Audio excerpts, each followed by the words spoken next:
Hello दोस्तों, मैं ऐश infotain में वायरमेस का स्वागत है। आज मैं एक मुद्दे पर चर्चा करने वाला हूँ। मुद्दा है कि why do we blame ourself for almost everything. कुछ भी हमारे साथ गलत होता है या फिर कुछ भी गलत होता है हमारे इर्द गिर्द, हम खुद को हमेशा के दोषी मानते हैं या फिर दोषी ठहराते हैं। तो पहले तो हम ये समझने की कोशिश करेंगे कि हम खुद को क्यों दोषी ठहराते हैं और ये हेल्थी है या unhealthy. Of course it's not a healthy practice, it's very unhealthy and that is not the way you want to live your life. At the same time जब हम लोग ये समझ पाएंगे क्यों हम लोग ऐसा करते हैं, तब हम लोग ये भी समझ पाएंगे कि हमको क्या नहीं करना है और क्या करना है, ताकि हम ये क्वैग माया, ये जो रैबिट होल जो है हम खुद के लिए बनाए हैं, इस ग्रेव जो खुद के लिए खोद के रखे, इससे कैसे हम लोग खुद को बाहर ला सकते हैं। देखिए, हम खुद को हमेशा दोषी इसलिए मानते हैं, इसके पीछे बहुत सारा कारण है, बट सबसे बड़ा और सबसे इम्पॉर्टेंट कारण जो है वो है हमारा चाइल्डहुड ट्रॉमा। मैं कोई साइकोलॉजिस्ट या फिर कोई क्लिनिकल साइकियाट्रिस्ट तो हूँ नहीं, but still what ever understanding and personal experience, उसके साथ जो है मेरा स्टडीज़, उसके विषय में उसके ऊपर निर्भर करके मैं ये बोल सकते हैं कि of course it's our childhood survival mechanism, जहाँ से विषय आता है, जहाँ से हम खुद को हमेशा दोषी मानना शुरू करते हैं।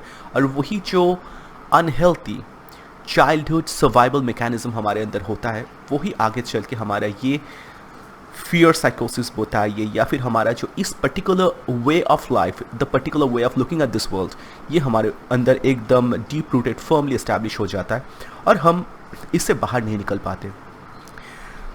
इसको समझाने के लिए बहुत सारा एनालॉजी का इस्तेमाल करूँगा, बट फर्स्ट एनालॉजी जो शायद सबको रिलेट कर पाएंगे वो है the analogy of Bruce Wayne. आप लोग शायद सब कोई बैटमैन मूवी देखे होंगे, द बैटमैन बिगिंस। उस मूवी में कुछ ऐसा होता है, या फिर बैटमैन का कोई भी सीरीज अगर आप देखे हो तो सब में एक ही कहानी है। बात कुछ ऐसा है कि ब्रूस वेन, उनका जो माता पिता है Martha Wayne and I guess उसका जो पिता थे उनका नाम सब थॉमस वेन था, थॉमस वेन। तो उन दोनों का हत्या हो जाता है। अभी उनका हत्या कैसे होता है?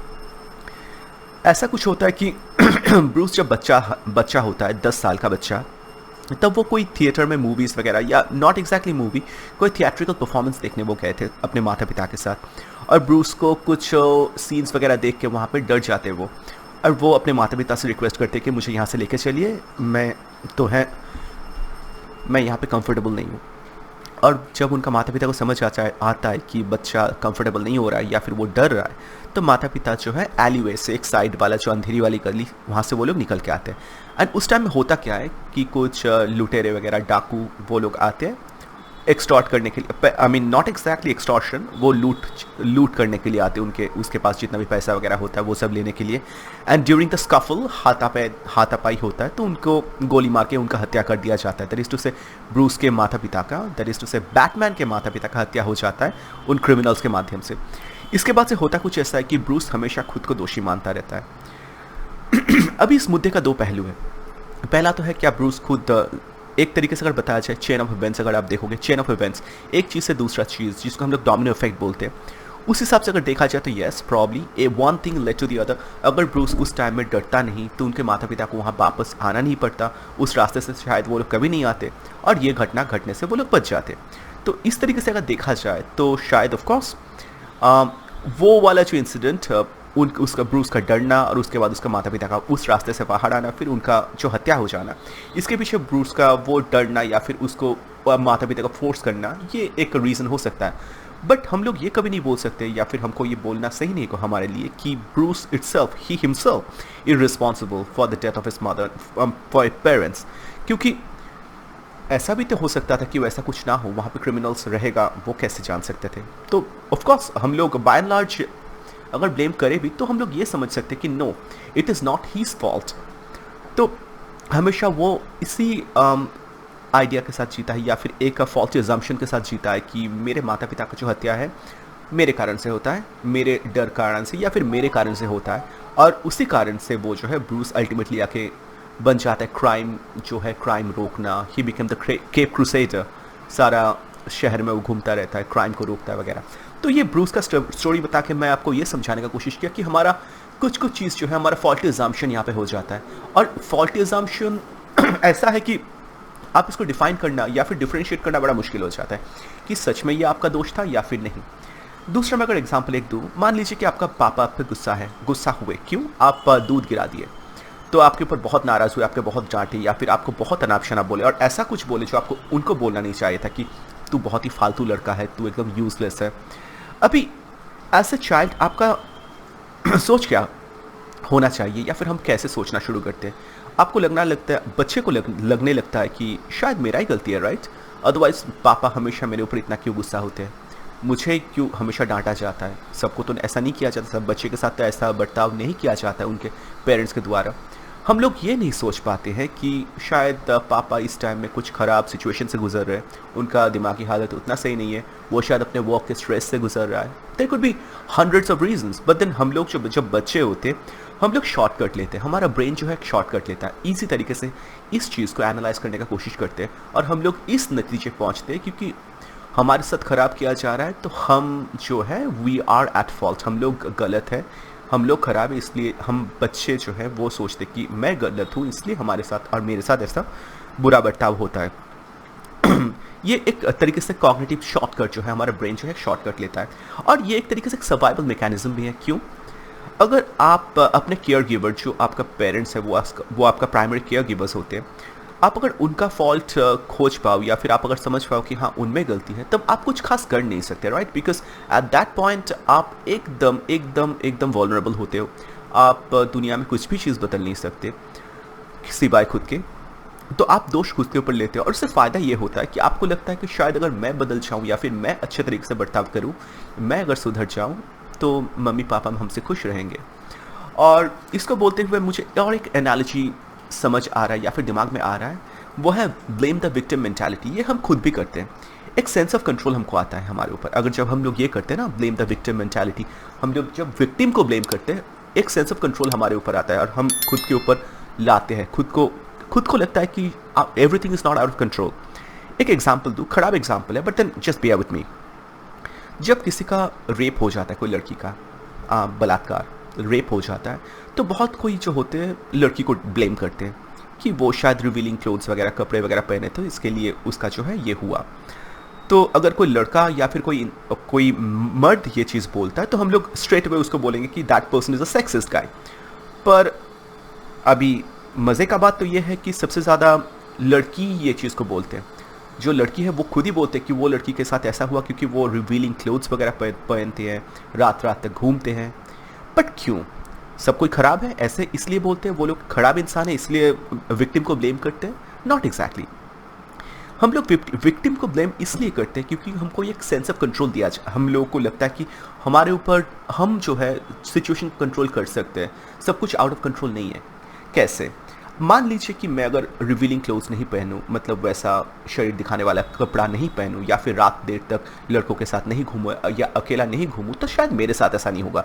तो ये आप उनको दोषी नहीं बना रहे हो, आप खुद को ये दिलासा दे रहे हो, झूठा ही सही, बट खुद को आप दिलासा देते हो कि अगर मैं ऐसा नहीं करूँगा, या फिर वो जिस सिचुएशन से गुजरने के बाद उसके साथ ये रेप हुआ, अगर मैं उनको अवॉइड कर पाऊँ या वैसा सिचुएशंस जो है अपने ज़िंदगी से उसको एलिमिनेट कर पाऊँ, तो शायद मेरे साथ ये कभी नहीं होगा।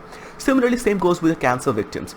किसी को लगता है कि अगर आप स्मोक करते हो तो आपको कैंसर होता है, पर ये भी तो बात है, स्मोकिंग से ओनली 20% चांसेस इंक्रीज होता है अगर मैथमेटिकली बताया जाए। मैं एग्जैक्ट नंबर मुझे नहीं पता है, but that is somewhere in the ball park of 20%। ये एक रफ परसेंटेज मैं बोल रहा हूँ। बट ये भी तो है कि बाकी 80% जो कैंसर होता है, lung cancer, it has nothing to do with the smoking.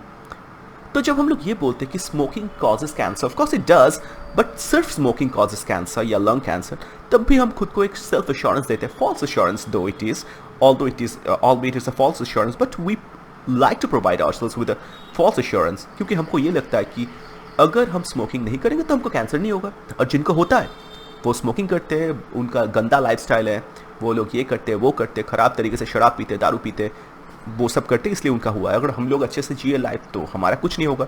पर आप जानते हो कि सब कुछ करने के बाद भी, सब सही से जीने के बाद भी लोगों को जो है कैंसर बीमारी से वो लोग शिकार होते हैं, ग्रसित होते हैं। तो ये जब हम लोग करते हैं ब्लेम द विक्टिम, या फिर हम लोग खुद के ऊपर ये जो कॉग्निटिव डिस्टॉर्शन करते हैं, कॉग्निटिव डिस्टॉर्शन, ये हमको एक सेंस ऑफ सिक्योरिटी देता है, इसी कारण से हम लोग करते हैं। और ये तो हो गया वो बात। और जब खुद को सेल्फ ब्लेमिंग का जो बात आता है, उसमें हम लोग दो और चीज़ करते हैं, एक तो है कैटास्ट्रोफाइजिंग और एक है ओवर जनरलाइजेशन। कैटास्ट्रोफाइजिंग कुछ ऐसा है कि मान लीजिए कि हम लोग एक खराब ग्रेड लाया एक बच्चा, तो वो सोचना शुरू करता है कि बस मेरा तो ज़िंदगी ख़त्म है, इसके बाद तो मुझे कभी अच्छा कोई जॉब नहीं मिलेगा, मेरा तो ज़िंदगी यहाँ पे ही ख़त्म।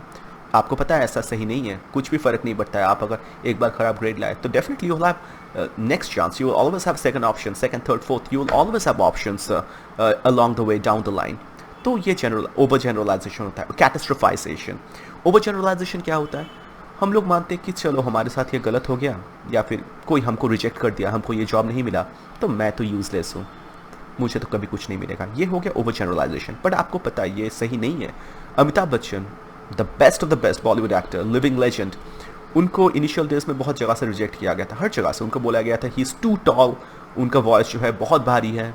बट अभी तो उनका वॉइस का ही चर्चा किया जाता है, उनका हाइट का चर्चा किया जाता है कि द बेस्ट। बट उनको भी एक टाइम में हर जगह से रिजेक्ट किया गया था इनिशियल डेज में, सुनने को आता है। अभी मैं कुछ चीज़ ऐसा बताऊंगा कि जैसे कि मैं बताया कि मेंटल शॉर्टकट, हम लोग अपने केयर गिवर का जो दोष नहीं देखना चाहते, या फिर हमारे लिए एक बच्चे का दिमाग वो एनालाइज नहीं कर पाते, तो हम लोग कॉग्निटिव शॉर्टकट लेते हैं कि हम लोग खुद के ऊपर ब्लेम लेते हैं। एक तो ये कारण है। एक तो है जैसे कि मैं बताया कि एक सेंस ऑफ कंट्रोल हमको प्रोवाइड करता है कि अगर हम दोषी हैं और दुनिया खराब नहीं है, दुनिया सही है, हम दोषी हैं, तो अगर हम खुद को सही कर पाए तो शायद हमारे साथ ये बुरा बर्ताव फिर से नहीं होगा, या फिर हम we will not be at the receiving end of those bad things which are happening to us. Then comes again child, बच्चे जो होते हैं वो अपने माता पिता या फिर प्राइमरी केयर गिवर्स उनका जो है दोष कभी नहीं देख पाते। उनके लिए ये डीप एनालिसिस या फिर ये जो है serious analysis, proper and realistic analysis उनके लिए करना असंभव होता है। फिर जैसे कि मैं बताया, जब आप खुद को ब्लेम करना शुरू करते हो ना, इट्स लाइक आप खुद को ब्लेम करते हो, एक तरीके से आपका एस्केप रूट सा बन जाता है। आप अगर खुद को ब्लेम करते हो कि मेरे साथ गलत हुआ है तो मैं ही खराब हूँ, या फिर जो है मेरे से कुछ होगा नहीं, ये बड़ा ईजी है। बट आप इसको बदल भी तो सकते हो। कैसे? आप काम करो, खुद को बेहतर बनाओ। बट काम करना, खुद को डेवलप करना, ये बहुत मुश्किल काम होता है। But on the other hand, खुद को ब्लेम करना, it's very easy. You can simply get away by blaming your self, और आपको काम नहीं करना पड़ेगा। तो हमारा ब्रेन जो है, दो always in very negative and very counter intuitive way, but हमारा ब्रेन हमको इस तरीके से भी ट्रिक करता है। और लास्ट जो थिंग है, हम एक हैबिट में चले जाते हैं। It's just habitual action. खुद को ब्लेम करते हुए बचपन से आ रहे, सब हमको ब्लेम करते हैं, माता पिता हमको ब्लेम किए हैं, हम खुद को ब्लेम करना शुरू किए, तो वही सिलसिला को हम लोग जो है बरकरार रखते हैं, कायम रखते हैं। अब ये बात भी हमको मानना बड़ा ज़रूरी हो जाता है कि हम खुद से एक तरीके से ये जो खुद सेल्फ ब्लेमिंग जो है या सेल्फ विक्टिमाइजेशन, इसको हम लोग लर्न किए हैं, खुद से सीखे हैं, खुद को सिखाए हैं। तो खुद को ये चीज़ को हम लोग अनलर्न भी कर सकते हैं तेरे से। अगर आप कोई चीज़ लर्न करते हो तो आप उसको अनलर्न भी तो कर सकते हो, राइट? तो वो हम लोग डेफिनेटली कर सकते हैं। तो कैसे? तो मैं कभी ऐसा नहीं बोलूँगा कि आप खुद को कभी भी दोषी नहीं मानो। मैं ऐसा बोलूँगा आपको कि आप अगर दोषी हो तो ऑफकोर्स खुद को दोषी मानो, अगर आपका अगर दोष नहीं है तो कभी भी आपको दोष नहीं मानना चाहिए। And eight the same time, अगर आप दोषी हो, ऑफकोर्स आपको अपना दोष स्वीकार करना चाहिए। बट उसके बाद क्या खुद को ब्लेम करते रहोगे? फ़ायदा नहीं है। उससे क्या फ़ायदा हो जाएगा? इसके बाद आपको करना क्या है? अगर आप गलती से कुछ गलती किए हो या फिर जानबूझ के भी कुछ गलती किए हो, और वो गलती अगर आप स्वीकार कर पाते हो, उसका रिस्पॉन्सिबिलिटी ले पाते हो, खुद को ब्लेम करने से आपको कुछ फ़ायदा नहीं होने वाला है। आप ना खुद के साथ कुछ भला करने वाले हो, ना दुनिया के साथ। आपको पश्चाताप जो बोलते हैं ना, पश्चाताप नहीं करना है, आपको प्रायश्चित करना है। अगर आपको लगता है कि आप कुछ गलत किए हो या फिर कुछ गलत कर दिए हो दूसरों के साथ, तो आपको you will have to make sure that आप स्टेप्स लो ताकि चीज़ को आप सही कर पाओ, ना कि खुद को ब्लेम करते हुए एक शेल में चले जाओ। It's like rocking in a chair and doing nothing. एक चेयर में बैठ के आप जो है like you just moving in and then doing nothing. So it doesn't solve any problem, and only sort of gets you or puts you deeper down the rabbit hole, and you will always be there not being able to get out of it. So the best solution that you can do is that अगर आपका दोष है तो आप मानो, अगर नहीं है तो of course never accept that blame on yourself. And अगर आप दोषी हो, अगर आप प्रॉपर अंडरस्टैंडिंग एनालिसिस के बाद ये समझ पाते हो, तो you will have to make sure that आप कोई रिमीडियल मेजर्स लो, गलती को सुधारो, या फिर ऐसा कुछ करो जिससे आपका गलती जो है या फिर गलती के कारण से अगर कुछ ख़राब हुआ है तो वो जो है सही बन जाए। तो बस यही बोल के मैं ख़त्म करना चाहूँगा। बस यही मेरा जो अंडरस्टैंडिंग था कि हम लोग कैसे खुद को ब्लेम करते हैं हर चीज़ के लिए, और हमको करना नहीं चाहिए। और अगर गलती से भी अगर गलती हो गया तो गलती को सुधारना चाहिए, ना कि खुद को ब्लेम करना, क्योंकि वो आपका ज़िंदगी का राह नहीं है और ऐसा आप जीना नहीं चाहोगे आपका ज़िंदगी। तो बस इतना बोल के ख़त्म करना चाहूँगा। बताइएगा कैसा लगा। अगर अच्छा लगा तो लाइक, कमेंट, सब्सक्राइब, शेयर ज़रूर कीजिएगा। Bye bye.